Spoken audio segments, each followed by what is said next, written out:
don't get as lucky to go home after this. I gotta go do something. Yeah.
Yeah, it should be bad. I'm just going to do this one presser, and then I'll head over to Senate too, and we'll keep you posted. Awesome. See you soon. Bye.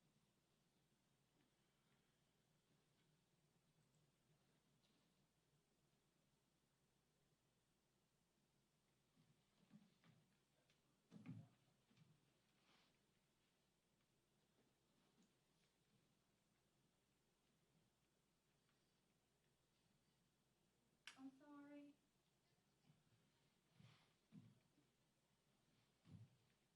It was not cool. Since it wasn't on site. Yeah, I asked Dave about that last night. Are people having issues with it? Sure. Oh. Dave would know. I'm sorry. I don't even know who the cameraman was. I asked Dave if I... Okay.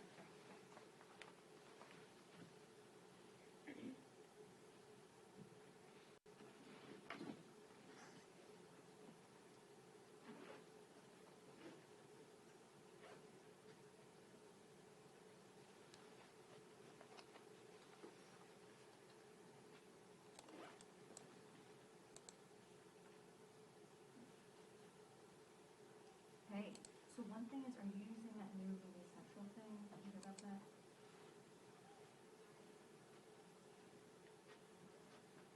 Okay, so you're going to have to be using the new link to see stuff. Yeah, stuff. You need me to send it to you? It's from Morgan. Okay, and then the sources are, it's going to be Fiber 19, so you don't see it. The other thing is you can also just watch it.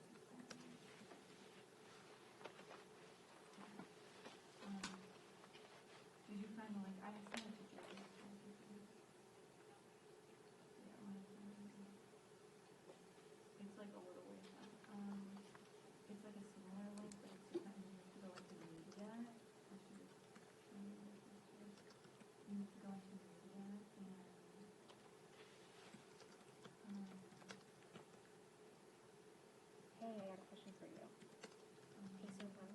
reached out to me and asked if there's a way for them to get the clip of what he said this morning.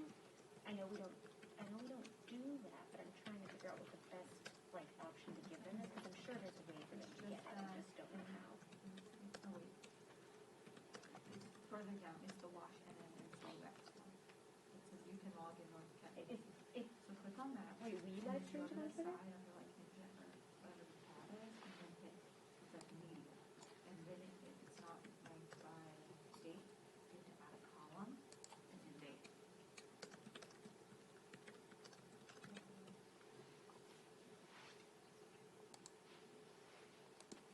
Go Oh, I scroll see down. it. Yeah. All right, folks, that's 30 seconds. Oh, okay, I got it. Okay, I got to go. Yeah, just text.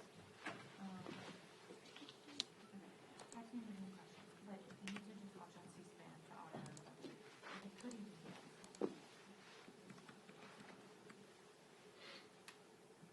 Thanks.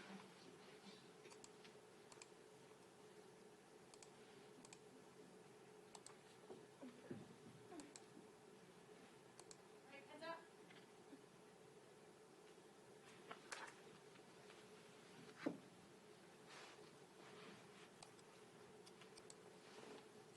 Morning, everyone. Earlier today, we had a caucus call which began with a special tribute to the life and the legacy of Supreme Court Justice Ruth Bader Ginsburg, a tragic loss for the country, a tragic loss for the Supreme Court, a tragic loss for the principles of liberty and justice for all, as well as democracy. We heard from Dr. Jane DeHart, who is a biographer, having written the authoritative piece on Justice Ginsburg's life in 2018, as well as Linda Greenhouse, who, of course, is a Pulitzer Prize-winning journalist who's covered the Supreme Court for over 30 years. This has been a very difficult year for many throughout America. It's a time where leadership is desperately needed. We remain in the midst of a deadly pandemic, 200,000 or so Americans dead, more than 6 million Americans infected by the coronavirus. Over 100,000 small businesses have permanently closed. Tens of millions of Americans remain unemployed. And yet Donald Trump and the Senate continue to do nothing about it. It's cruel, callous, and cold-hearted. But what else have we come to expect from Trump, McConnell, and the boys? And in the midst of all of this,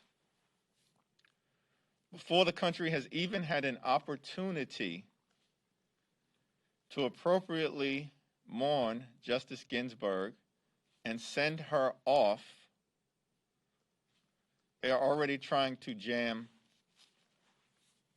a right-wing conservative judge down the throats of the American people as part of a scheme to take away the health care of millions of Americans. That's what they want to do. We know it because they've been trying to do it for 10 years. They don't have an alternative to the Affordable Care Act. They're in court right now trying to declare it unconstitutional, and they want to put a justice on the Supreme Court who will strip away the protections that millions of Americans, over 100 million Americans with pre-existing conditions currently have under law, with millions more now having another pre-existing condition because of the coronavirus infection, in part because the president's response has been an unmitigated disaster. And so this has been a challenging year. It continues to get more challenging. But House Democrats are prepared to rise to the occasion. At some point in the next day or two, we expect that there will be a continuing resolution on the floor that will continue the current spending agreement until December. It's my hope that continuing resolution will be bipartisan in nature, that remains to be seen at the moment. Let me now yield to the caucus Vice Chair, Catherine Clark. Thank you so much, Mr. Chairman, and thank you for bringing Dr. DeHart and Linda Greenhouse before the caucus. It was a wonderful call as we mourn and remember and celebrate a hero for women and a hero for justice, Ruth Bader Ginsburg. Justice Ginsburg faced and overcame discrimination and then made the fight to end inequality her life's work. Her distinguished 27-year career on the Supreme Court was defined by a simple, intrinsic truth. Women and men are equal. And with this as her North Star, she changed America and guided our progress to become a more perfect union. Generations of people have been liberated by her work and inspired by her tenacity and intellect. And she redefined workplace rights, reproductive rights, LGBTQ rights, and healthcare access. She understood that women's rights are not just a gender issue, but a civil rights issue that affects all of us. That equality for all Americans made our nation stronger, and without this commitment to justice for all, we are not living up to our Constitution and our founding principles. So it's in her honor that we will, as the House Democrats, keep marching down the path of justice. She taught us the power of dissent, and dissent we do, to the continuing callous disregard for Americans who are afraid for their lives and their livelihoods during this pandemic. The House did its job. We passed a comprehensive, on-time budget, and we will prevent a shutdown by passing a continuing resolution to keep the government open. House Democrats are going to continue to fight for a relief package that supports moms without childcare, families without food, and workers without hope. And what is clearer than ever is what matters most to Donald Trump and Mitch McConnell, and as our chairman put it, the boys, is power. Not saving lives or jobs, not preventing millions of Americans from spilling into homelessness, not defending our Constitution. So as we are facing two heartbreaks this week, losing 200,000 American lives to COVID-19 and the loss of Justice Ginsburg, our commitment to the American people is unwavering. We will continue this fight for the people. And I just want to mention, as our chairman put so well, that this fight for Supreme Court justice really is about health care and the upcoming ACA hearing on the case on November 11th. And the Trump administration has been clear what they would like to provide the American people. They have been pushing what some call short-term, limited duration health plans, others call junk plans. And let me just be clear what this vision of health care that this administration says to the American people. One, these plans restrict or deny coverage to people with pre-existing conditions. We have just created, this pandemic has just created millions more with pre-existing conditions. 43% of these plans do not cover mental health services, while we are seeing a spike, a crisis in the need for mental health treatment. 62% do not cover substance abuse treatment, as we are seeing fatal overdoses rise by 18%. 71% do not cover outpatient prescription drugs, something that we have heard from the American people time and time again is an issue they are struggling with to afford the drugs and medication they need. And none of these plans cover maternity care. This is the vision for health care this administration has. This is the reason that we will continue to side with the American people and do everything we can to provide for them in this time of struggle and challenges. Thank you. Any questions? You mentioned coronavirus relief. With everything else going on, of course, there is no deal between, there aren't even negotiations as far as we know between Pelosi and the White House. Do you anticipate that there will be a vote on some form of COVID stimulus before you leave for the elections, deal or none? There are a lot of members of your caucus who would like to vote on something before they go home. Our focus remains on getting a deal so we can provide meaningful relief in the midst of a deadly pandemic to the American people.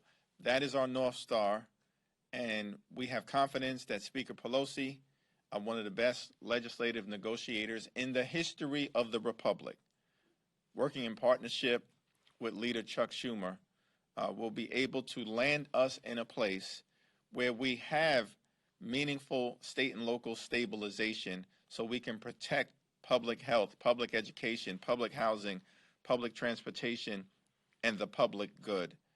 They will land us in a place where we have a meaningful extension of the emergency unemployment insurance benefit, as well as meaningful support for renters and homeowners, and of course, another round of direct stimulus payments. That's the goal. And we're not operating on a timeline other than the fierce urgency of now, dictated by a deadly pandemic. What's your understanding of the status of those talks? Is a deal possible? You said there's no deadline, but there is a deadline for the airlines on October 1st, for example. Tens of thousands of people are going to lose their jobs. Well, in my view, we acted over 125 days ago on May 15th. The situation hasn't gotten better since then. It's gotten worse. And so we'd like to arrive at an agreement now, but it's got to be a meaningful agreement. Mitch McConnell's negotiating against himself.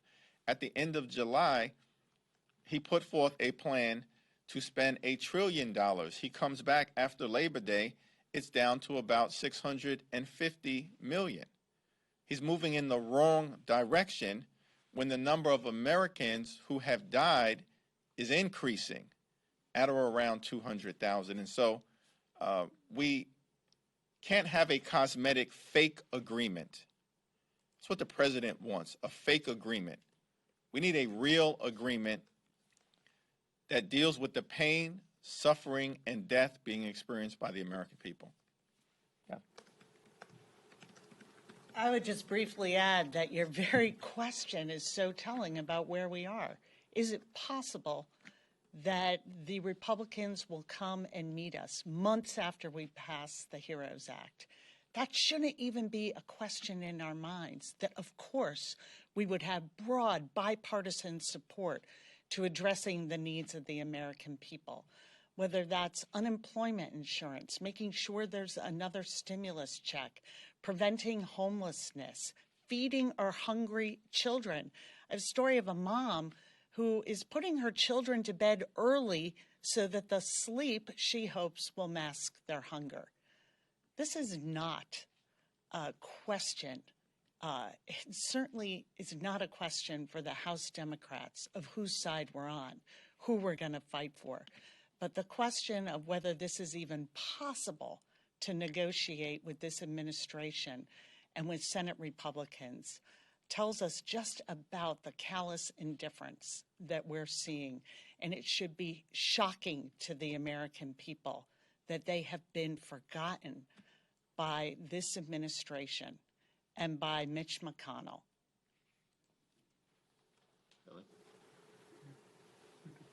We'll go this side and then I'll go with you. Okay. You mentioned the continuing resolution bill.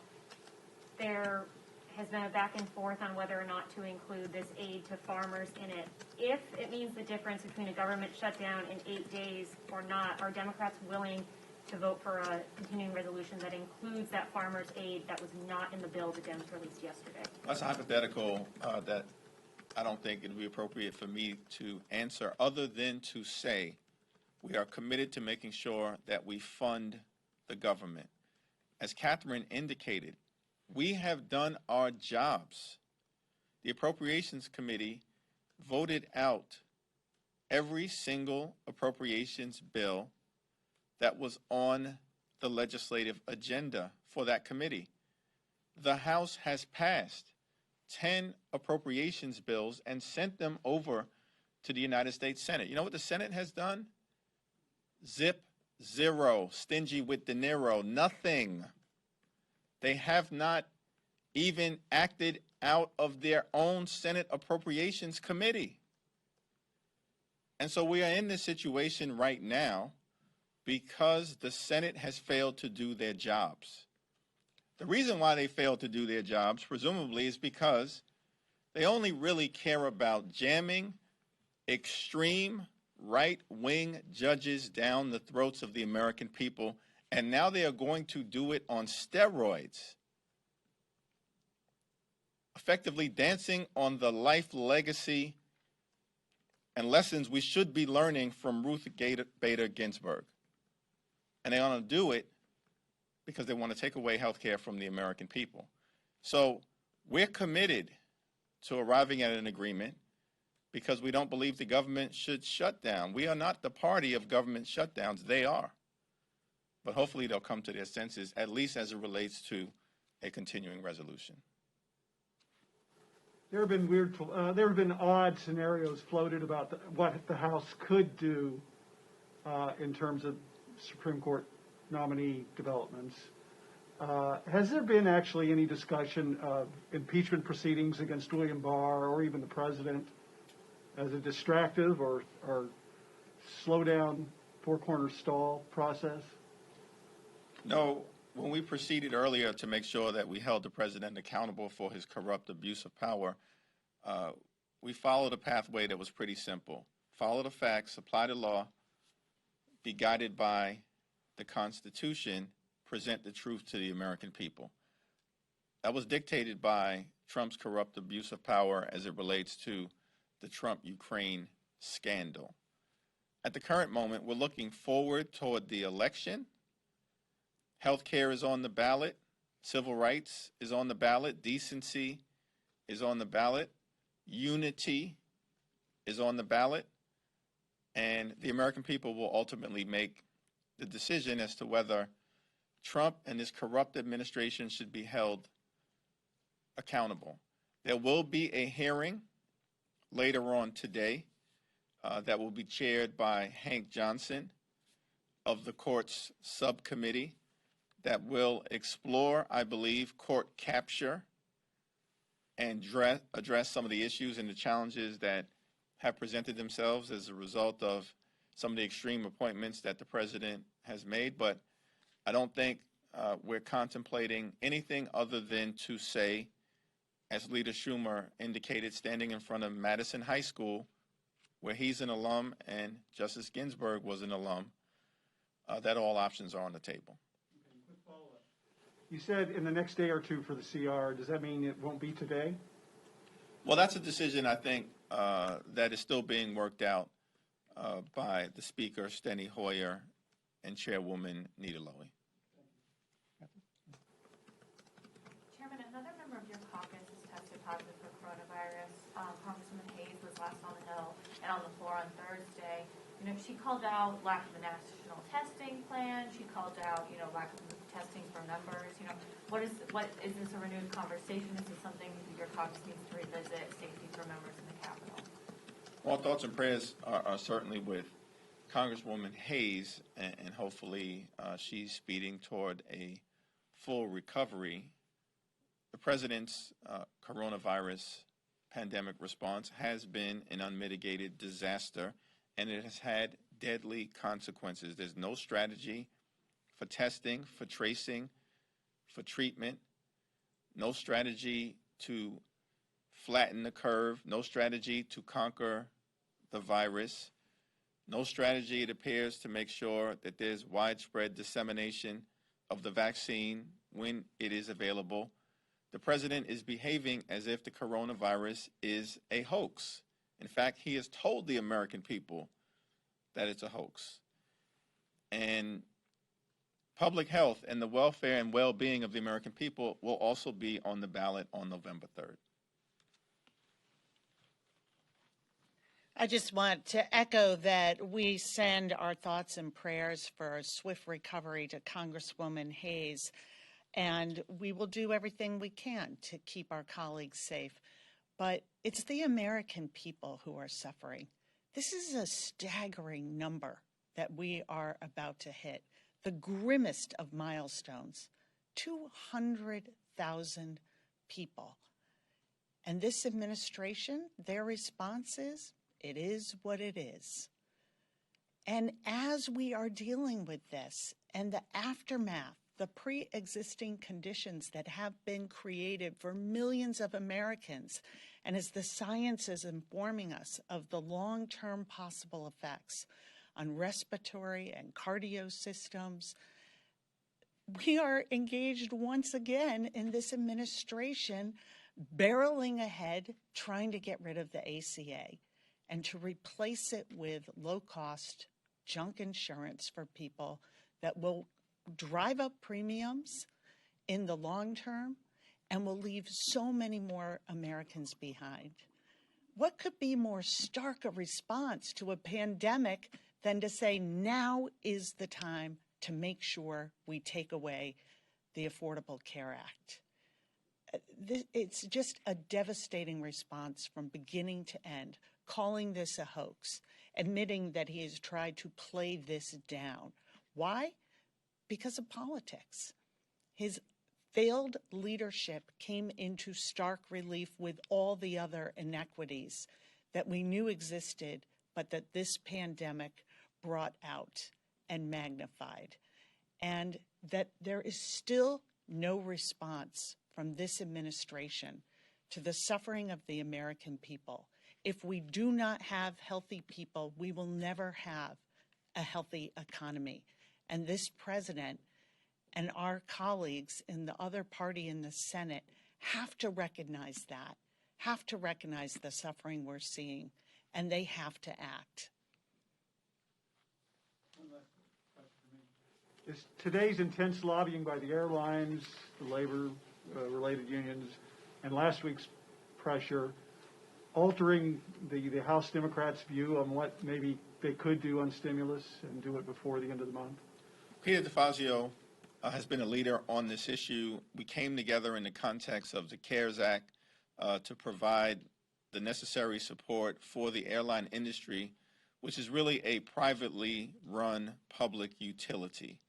And it's in the best interest of the American people to make sure that we keep it going through this pandemic, and most importantly, can keep the tens of thousands of people who are employed by the industry working and certified. Peter DeFazio led a letter a few weeks ago that was strongly supported throughout the House Democratic Caucus, expressing our position for the continuation of this assistance. Again, the Republicans are paying lip service to the notion that we should step in to the situation, but we haven't really seen any movement in that regard. This is part of the negotiations. I know there are discussions taking place at a high level, and we'll see what happens in advance of October 1st. Are you suggesting there could be a separate bill away from stimulus to address this? No, it's my expectation that any agreement will be a global agreement. Thank you. Last question? Can I, so in context of Republicans moving forward, SCOTUS filling the vacancy, the revelations we have today, how does that affect the COVID negotiations? Obviously, a lot of moderate members are still pushing for action on that. First of all, let me be clear. Mitch McConnell is Exhibit A for the principle that absolute power corrupts absolutely. And the use of the current but fleeting power that the Senate majority has, perhaps in one instance to jam a extreme justice down the throats of the American people, but in the other instance to refuse to provide relief to Americans who are suffering through a once-in-a-century pandemic is just an extraordinary dereliction of duty. Members of the caucus, of course, feel a need to act with the fierce urgency of now because the people that we represent are in such pain, both in terms of the public health aspect of the crisis and in terms of the economic distress. But that said, the reality of the political landscape in front of us is that we have an out-of-control president and a Senate majority that is drunk on power. And we remain committed to trying to arrive at the common ground necessary to get something done for the American people, but it has to be meaningful. It can't simply be a White House press release that Donald Trump can promote at his rallies, but does nothing to alleviate the pain, suffering, and death being experienced by the American people in the midst of a pandemic. Thank you.